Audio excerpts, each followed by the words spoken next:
This exhibit here in Budapest is meant to commemorate something horrific that happened not that long ago in 1945 when 10 to 20,000 Jews were executed along this riverbank throughout it across about 4 to 5 months from 1944 to 1945. Really not that long in the grand scheme of things. It was the middle of World War II. And Hungary at the time was allied with the Nazis of Germany. And there was a group that were ultra-nationalists. And they decided to go around town, rounding up the remaining Jewish population, bringing them to this river, demanding they take off their shoes, tying them up, and then executing them, and then throwing them into the river. Now, why did they take off the shoes? Well, first off, shoes were very rare and valuable resources. Leather was hard to come by during war times, so they wanted to keep the resources they had and then just, kill them afterwards. It's also a very, scary thing to think about because this was done for the small remainder of Jews that were not immediately deported to Auschwitz upon when Hungary allied itself with Germany. About 400 to 500,000 Jews were immediately deported and soon executed in the Auschwitz concentration camp. And there's maybe only a few, 10,000, 20,000 Jews left in Budapest. And those were also, taken care of. As you can see here, there's tons of little flowers and candles still commemorating and showing love and support for what happened. For me, it's a great reminder that life can be much worse. I mean, imagine if I was just born at that time, you're basically screwed. And there's not much you can do about it, you don't have the manpower, the physical force to really have a say, and there's just discrimination against you, and then you have this terrible death. Now, you may also be wondering, why the river? Well, the river happened to be very long and wide, as you can see, so they were rounded up and thrown in throughout the river, but it was easy cleanup. You didn't have to bury the bodies. The river washed them away. And it also kind of made the bodies disappear very quickly. So it was just very easy cleanup, and also created kind of a scary feeling in town because so many people would just quickly disappear.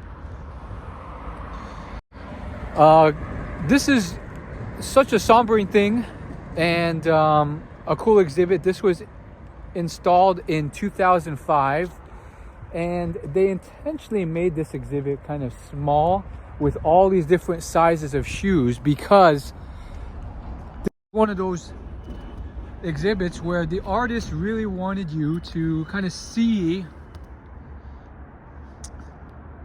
each person individually. You got the small shoes here, you got the medium-sized shoes, and that way it kind of humanized each person rather than just mentioning some large number, which humans have a hard time grasping in their heads.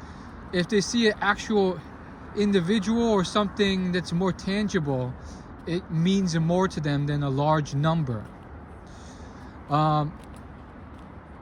This is all stuff that I just learned like today while doing my research as a tourist here in the city. So I had no idea about this exhibit or what's going on, but just like in my time in Poland, I had no idea they were in the thick of it during this war, and you end up learning a lot about history and life as you're just traveling and enjoying along the way, if you choose to. I mean, I could have just gone to a castle or something, but I didn't. And I think it's also gets, and I don't want to get too deep into religion or politics or any of that, but it does make you wonder, like, apparently there's tons of discrimination against this, against the Jewish people before, during, and after the wars,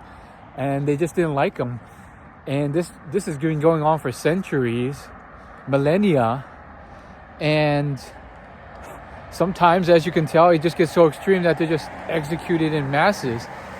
And they're such a devout religious group. You would think, why would this happen? Like, it really does kind of suck. Shouldn't their God save them and all this stuff? But at the end of the day, religion and politics aside, for me, just as an everyday person, I think it's a great reminder, and maybe hopefully a great reminder to you as well, that life could be a lot more difficult. And it is quite that difficult, even to this day, in many parts of the world. Gaza, Africa, Venezuela, and whatever you are concerned about that you think is a big deal right now, it's probably nothing in comparison to what they had to deal with. I mean, you may be all in a fuss and stressed and upset because someone cut you off in the road, or you wasted 5 seconds because the car or person crossing the road in the USA was like too slow. I've seen that before. People get so heated off something so small. Or they blow up these things that they think are big deals, like, oh, I didn't get that raise at work. Oh, my dating life's not where it's supposed to be. I suck in dating. I'm living in scarcity, or whatever it is. And you think it's such a big deal. Oh, I'm broke. Oh, I'm getting old. Oh, I have this, minor health condition. And we think these are such big deals or big issues. Oh, I got divorced. And at the end of the day, compared to what they had to go through, like, they would trade shoes with you. That's a good joke. Trade shoes quite easily. In a heartbeat, in fact. Many of them didn't have the luxury of dealing with these trifles that we concern ourselves with. Oh, I lost my job. It's going to be difficult finding another job. AI took my job. Well, at least you're alive. These people had no choice. They were basically rounded up and executed. They're tied up so that if once one of them fell into the river after they got shot, it would pull the others into the river. And they probably knew it was coming. I mean, this happened over 4 to 5 months. So, but like, what can they do? So really sad, really somber. And you can kind of see here, there's still flowers and stuff, commemorating, little candles, just commemorating each different person.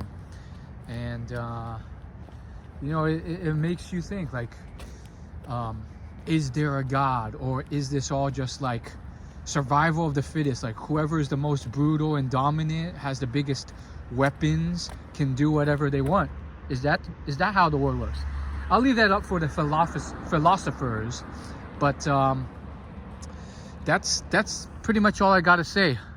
Oh yeah, the name of the ultra nationalists was called the Red Cross soldiers, and they were kind of like a radical group that enjoyed, they didn't just oblige by this, but they enjoyed these kind of like discriminatory massacres, because they really just didn't really like this group of people, and they were allied with the philosophies and thinkings of the Nazis.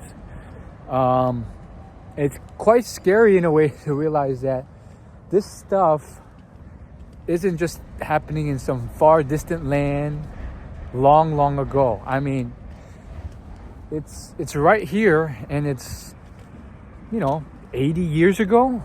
That's like one lifetime.